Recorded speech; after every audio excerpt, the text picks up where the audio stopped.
Hapa ni katika duka la African Boy, duka ambalo linamilikiwa na msanii wa muziki wa kizazi kipya nchini Jux.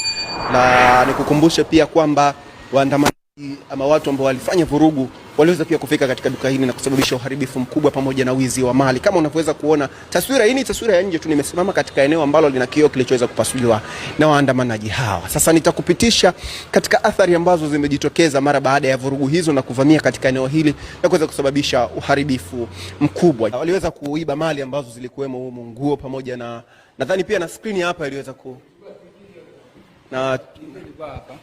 Ilikuwa TV kabisa, ikachukua kabisa. TV ilikuwa mbili hapa, ilikuwa hii hapa. Na nyingine ilikuwa anakaa mahali. Sio pale. Kwa hiyo pia kuna kitu hapa.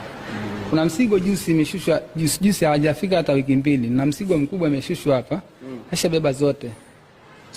Msigo